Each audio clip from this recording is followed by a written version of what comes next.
What's going on, y'all? It's week 2 of 2026. So, we're going to be in a new series called Right Time, Right Place. Now, I know we're used to saying wrong time, wrong place, but the Lord has instructed me to take a different route with this. And so, we're going to dive into this week and next Thursday. So, tune in. We're coming from Genesis 37 through 50, but tonight we'll tap into 37 to around 40 to 42 area.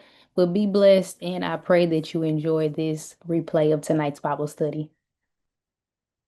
I have been studying Joesph for quite some time. Lord, first of all, I need a new prescription. I just got this prescription. I've been studying Joesph for a minute, and so I was like, Lord, okay, what do you want me to talk about? You good, Amber? And so I like to kind of keep my topics around what I'm studying in my personal time. And so Holy Spirit just had me he wanted me to expound on Joseph's story. And the only thing that I personally knew about Joseph was literally the coat of many colors and that he had brothers.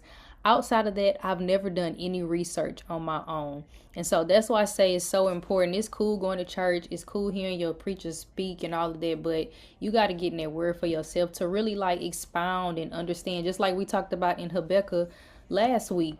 That scripture not for no vision boards. We can apply it towards vision boards, but if you read that full chapter, you'll really be able to dissect and see, oh, okay, this is what God really meant by this for prophet Habakkuk at that time. So we're gonna come out of Acts 2:34 through 35. I believe this is NIV, I'm not sure. For David did not ascend to heaven, and yet he said, the Lord said to my Lord, sit at my right hand until I make your enemies a footstool.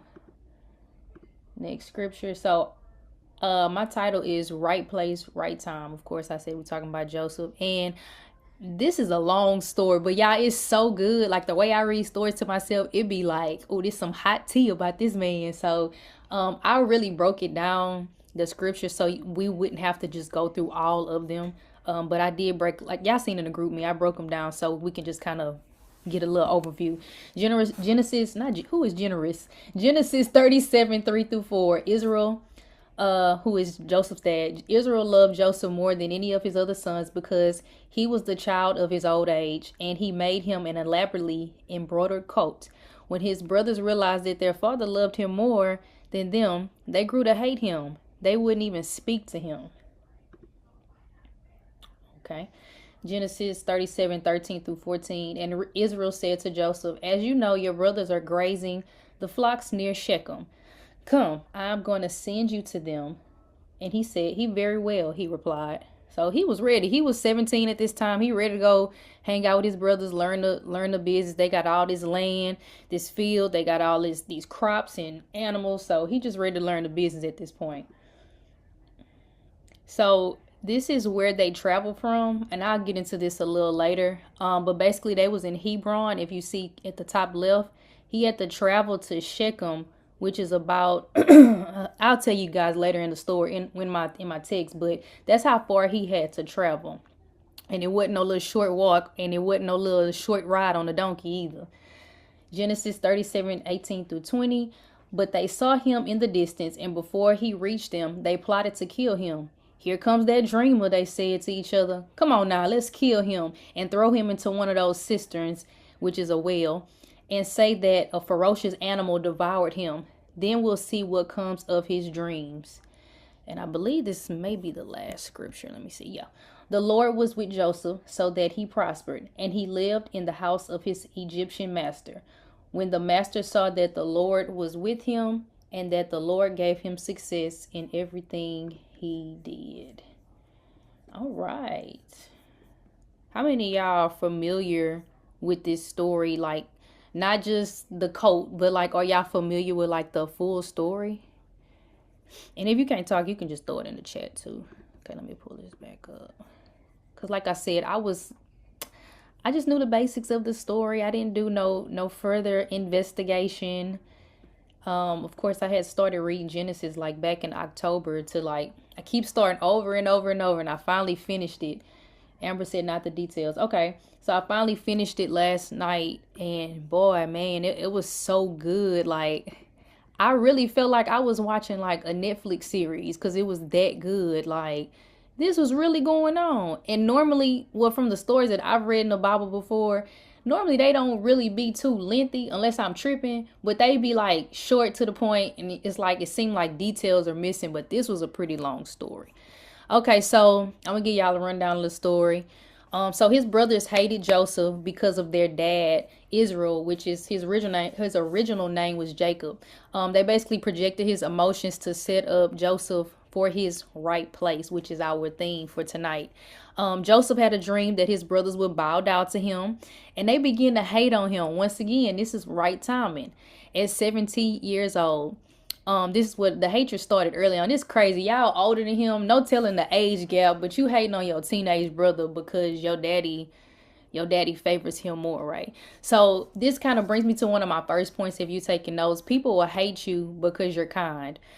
People will dislike you because others like you more. It's so crazy. So he had a second dream similar to the first one, and that included his parents. And so now the parents, they feeling some type of way like, what's this about, Joesph? Like, we gonna be bowing down to you too? And so Joseph daddy told him to go ahead and catch up with his brothers. They was traveling from Hebron to Shechem, which was 50 miles. That's what I was showing you guys in the picture. That was about 50 miles out. So back in those days, they didn't really just have no straight path. Like, I'm sure it was mountains, it was lakes, it was all kind of stuff. This is the beginning of the world, pretty much, or from what we know from biblical times.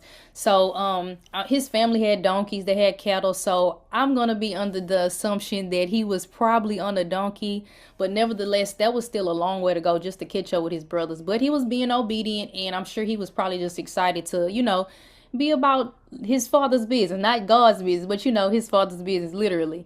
So his father sent him to Shechem to work with his brothers. Come to find out, y'all, his brothers wasn't even there. They wasn't where they were supposed to be. And I wish I would have put this place on the map. So he was traveling from Hebron to Shechem. If y'all go look at that picture, they was way in a whole nother place called Dothan. That was like up north. That was another 10 to 15 miles. So Joseph found his brothers, and at this point, they had planned to kill him, which means it kind of make me wonder, like, okay, y'all must have premeditated this at some point. Because though the Bible only talks about that one part at the beginning where we learned about Joseph telling his dreams, they probably been hating on this man since the beginning. Because it's kind of hard for me to believe based off that one dream or those two dreams that all of a sudden you want to now get rid of your brother. So it must have already been some hatred in their heart, right? So number one, she say been hating. Number one, them not being in the right place. Two, the father Jacob, which is Israel, owned a huge part of land. So this has me to believe that Joseph, of course, speculated that his brothers may be in this place, which is what we just said in Dothan. So today's message is right place, right time. So in my eyes, I had no idea how in the world this could really be meant for right place, right time for this dreamer named Joseph. He was making his way into pretty much a place of death, or so we think. If you read the story, it looked like he just going down a destructive path. So the older brother Reuben basically said, look, don't kill our brother. He was trying to be big brother, like, all right, I know we don't really fool with him, we don't like him, but don't kill him. And so instead, they threw him into the well. And in the text, it said it's called a cistern. And so Reuben, he was like, okay, y'all do this. Please don't hurt the boy. Don't kill the boy. He had planned to go back and save his little brother. But in my opinion, he really could have did more than that. Like, that was his opportunity to, really stick up and do what it is that he should have did for his brother, even though it's his half brother. You still got some of the same blood, right? And so this would have seemed like a perfect ending for us, for the story, not for us, but this would have been a perfect ending for a story. Like, well, he dead, he gone, but you're about to be killed, attached, hurt, but some of you see as Allie steps in and rescues you. But once again, God had other plans. So like I said, this is still the right place, it's still the right time. His brother saw some people walking up, and yeah, hold on, let me pause this. So if you read this, I forgot how many shekels they sold him for, but in today's time, y'all, they only sold him for $250.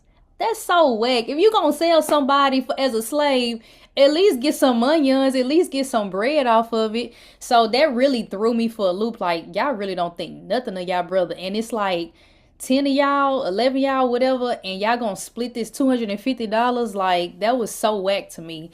But anyway, basically they claiming because he's flesh and blood, they didn't want to kill him, but you still went and sold your brother. Because of what? Because of jealousy. Not wanting to bow down to your younger brother. Well, even though it was a dream, they didn't know what that meant. Because he's your dad's favorite. So instead of dwelling in that moment of jealousy and hatred, I would personally say, instead of feeling that way, maybe connect with that person. And this could apply to all of us. Connect with that person. See how to do X, Y, and Z. See if they're willing to train you. See if they're willing to mentor you, because jealousy will get you nowhere. As I kept reading in Genesis, it won't get you nowhere. I've never been a jealous person. This is a quick testimony. I'm always the hype man. I'm gonna hype you up all day long, whether I know you or not. But I remember a couple years ago was a friend of mine. I was close with her, and I used to always praise like all her accomplishments. And even though I was going through like a rough patch in my life, I would still like say, girl, you better do it. You doing the dang thing. And she had this going on and this going on. And then slowly but surely, the enemy started to place like seeds of jealousy in my heart. And I had no idea where that was coming from, but because I got a hold of it quickly, I was able to kill that thing out. So when you feel like your flesh rising, you have to kill that thing out immediately before it gets to spread, like a cancer, right? So the more Joesph was hated on, the more God showed him favor. And I really loved it, because that's really how his story went. God literally made his enemies his footstool, like I mentioned in Acts. Even though David said that later down the line, it still applies to this text. So like I said, this is the right place. It's the right time. So this story gives a new meaning of having haters and having enemies. There are so many scriptures that God basically says, don't play. He don't play about us. He don't play about, our enemies messing with us. Because if they come up against us at the end of the day, he going to fight on our behalf. He going to make sure we end up on top. And I know in those moments, it don't seem like that. But if you going to look up the word enemy in the Bible, and it's so many scriptures that pops up, like God really be out here cutting for us, even though it may seem like he's silent for like a brief second. So back to what my notes say. So his brothers, basically, they went out of their way to make it seem like their brother Joesph was murdered. They murdered one of their cattle. They took Joseph's coat. They ripped it up. They smeared the goat's blood all over it. And of course, his dad, he was left to feel away. Because, I know he probably felt away because he sent his son out there. And it's like, okay, I sent my baby boy, my own blood, to go work with his brothers. And now he's not even back. So he's probably grieving. He probably feels hurt. He probably feels ashamed. He probably feel like, like questioning himself, like maybe I shouldn't have done that, getting in his head about it. And so this brings me to another first point of this part of it. People will go out of their way to destroy you. People will really go out of their way to destroy you, whether they're close to you or not. They will fabricate. They will even make fake evidence just to get people on their side, and most importantly, to get rid of you. So sometimes even something as simple as just silencing you. Some of y'all got ministry. Some of y'all got dreams. Some of y'all got visions that has to be told through your speaking, through your life, through your career field, through your hands. But them folk don't even have a real reason to even dislike you, but would do everything in their power to sabotage what they see on your life. And we can see that in the story of Joesph. They seen something special on that boy. Instead of like helping him reach his full potential, they like, nah, we about to take you down. We're going to be on the enemy side, right? So now, the way I'm seeing it, they actively are walking in a spirit of witchcraft. They lying. They walk in a spirit of deceit. They manipulating people. They are twisting up words, come into covenant with all kinds of things because of what? Because the favor and grace of God is on your life, right? So Joesph again, Joseph was sold again, y'all. So first he was sold. Hold on, let Amber back in. First he was sold for the 250. Then them people was like, all right, we about to sell you on over. So they sold him to Potiphar. Potiphar was one of Pharaoh's people that was over like the house and all of the stuff, or some, his guard or something like that in Egypt. So Amber, your camera on again, by the way. So this is my back to my title. It's still the right place. It's still the right time. But I know for some of us, when we in them places like, oh Lord, like where am I at? This is not the right place. This is not the right time. And some of us start thinking like, did I put myself in this position? Did I do something wrong? And a lot of times you probably didn't do nothing wrong. That's just God's will. That was his will for your life. And it probably don't seem like I said, it don't seem like the right place or the right time to be, because you know the wrong place that is nowhere near your family. He only 17 years old. So it's like, okay, Joseph left, like, what is he to do at this point? So let me pull up this quick picture for y'all. Let me present. Okay. All right. So that's just a picture of him in his coat, him being thrown in the well, and his dad holding up the jacket. So next we got a picture of this slewfoot, this skeezer, this bald head scallywag. So I actually looked up, they didn't mention her name. So hold on, I'm getting ahead of myself. So she actually, apparently Joesph was like this fine man back in the day, right? I don't know if he was still a teenager by then or what, but they were describing as a good looking man. And so she kept trying to sleep with old buddy. Like, I don't know if he was scared or what, but he had a certain level of loyalty about himself that he was like, she say, "Oh, wench." He had a certain level of loyalty of himself, right? Joesph was a stand-up guy. He kept declining the invitation to sleep with this man's wife, right? And these days, you need to be declined because you don't know what these people got out here. So, and that's not even it. That's like you breaking somebody else's, like, covenant up. Like a cold couple is their one. And here you go inserting yourself regardless of what they got going on. So, baby, by that last time, that lady, oh, that's what I was trying to say. So I was looking up her name and I should have put it in my notes, but I don't read the Quran, and I'm not saying that you should, but the Quran has some of the same stuff as, like, some of the same stories as the Holy Bible, and they actually say her name. They don't go into too much details, but it kind of backs up the story from this. But anyway, it started like a Z or something. It was something weird. But anyway, by this time she had enough, so she felt like, you know, he was too loyal. Like, you too loyal to my husband. Like, even though y'all gotta remember he was sold to him, that was their slave, but you trying to sleep with your slave. Baby, Joesph say, "I am gone." He took off running. Pew. So Potiphar's wife, by the second or third time, Potiphar's wife grabbed that boy coat and said, I'm about to make a big scene. So all her little servants and other people was outside, so she had to make a big old deal about it. So once again, right place, right time. But in our minds, oh no, wrong place, wrong time, right? So once again, Joesph was lied on. This lady said that he was trying to get her and all kind of stuff. He was lied on. He was hated on. He was mistreated. And guess what happened to that man, y'all? They threw that man in jail for a crime he ain't committed. That sound like the people today. The people that's going through stuff these days. You going to prison. You being accused for stuff. Just going through the motions of life, being accused of something you didn't do, right? So exactly how is this the right time and the right place, Christian? So, well, he had so much favor on his life that he was actually appointed over all the prisoners, and he began to interpret their dreams. So while this man in jail, they say, look, we're going to put you over these prisoners and we're going to dip out, basically. And I think that was so noble. It was like God was still using this man at the end of the day. Forget that, at the top of the day, he going through all this stuff. The Bible hasn't showed anything that he's done wrong thus far. Not to say he didn't commit any type of sin, but he hasn't done anything. And it's like, okay, the Lord is favoring this man, right? And so, let's see, where am I at? So he told one of the men to not forget him and let Pharaoh know so he could potentially get out. So it was two men in the story. He interpreted their dreams. He was a perfect dream interpreter. I know we got Dr. Ron here. She hears from God real clearly through dreams. So I'm almost 100% certain she's a dream interpreter. So she probably can relate to Joesph to some degree.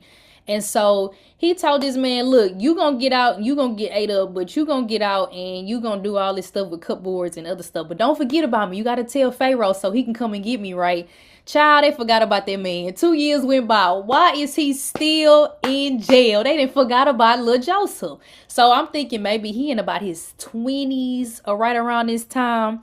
And it is just a real sad case to see, right?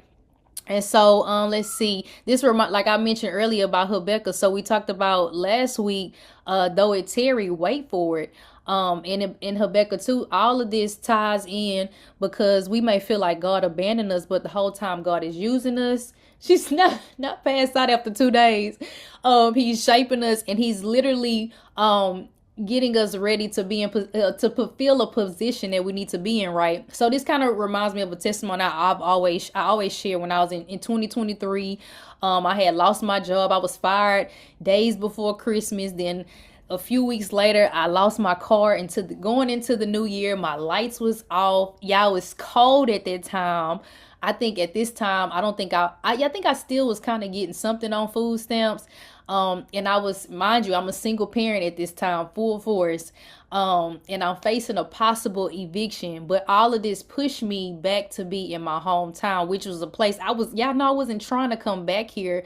But God used all that to be a blessing in disguise. I was able to start a mentorship program, help individuals. I created the Bibles and Brunch, and now this online platform that literally holds me accountable to stay in my word. And so it may seem like God abandoned you because things not going the way you think they should go, right, for yourselves. Because like I said last week, we create these vision boards and all these things we want for ourselves, but what if God don't really want that for you? Like, are we really consulting God at the end of the day? So it may not be coming to pass like you wanted, but you are literally the answer to someone else's prayers. You are literally the answer to someone else's prayers. So Joesph was literally the answer to a lot of people's prayers in this story, right?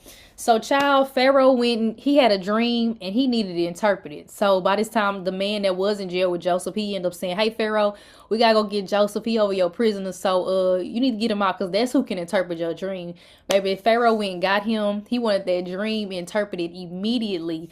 And so what makes this so great, when Joesph interpreted his story, when Joesph interpreted Pharaoh's dream, he literally put him in charge of the country at this point. Basically, he was like a vice president, right?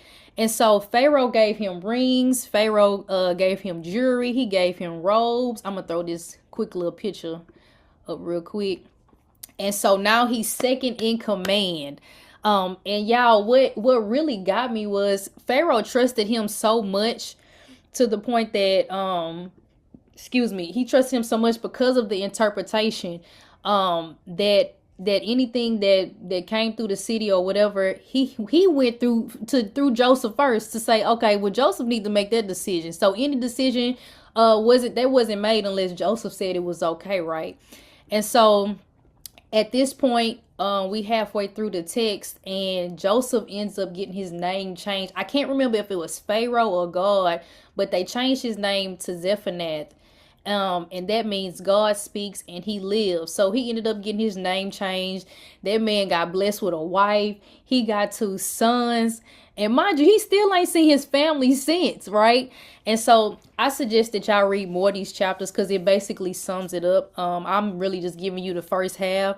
But they saved up food for 7 years because that was the dreams that Pharaoh had, right? And they were set to all come to pass. He told that man, look, this the dreams you having. A famine is coming and y'all ain't gonna have no crops or nothing.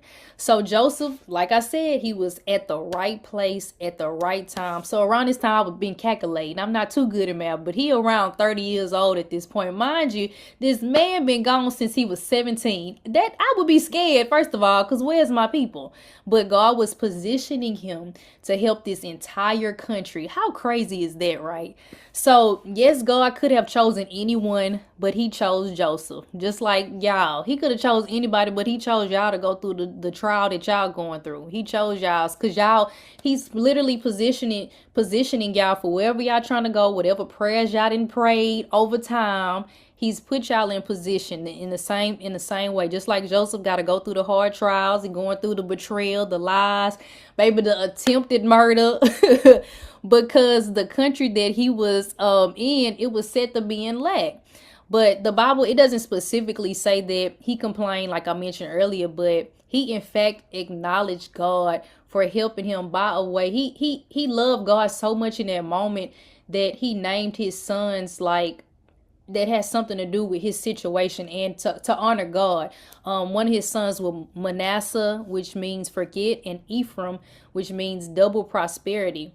So Joseph said, God made me fruitful in all my hardships, my home, and he prospered me into fruitfulness. So sometimes what seems like a place of chaos, a place of defeat, or even lack, is really a place of favor. It's really a place of setup. It's a alley-oop. It's a setup for the right place, the right time.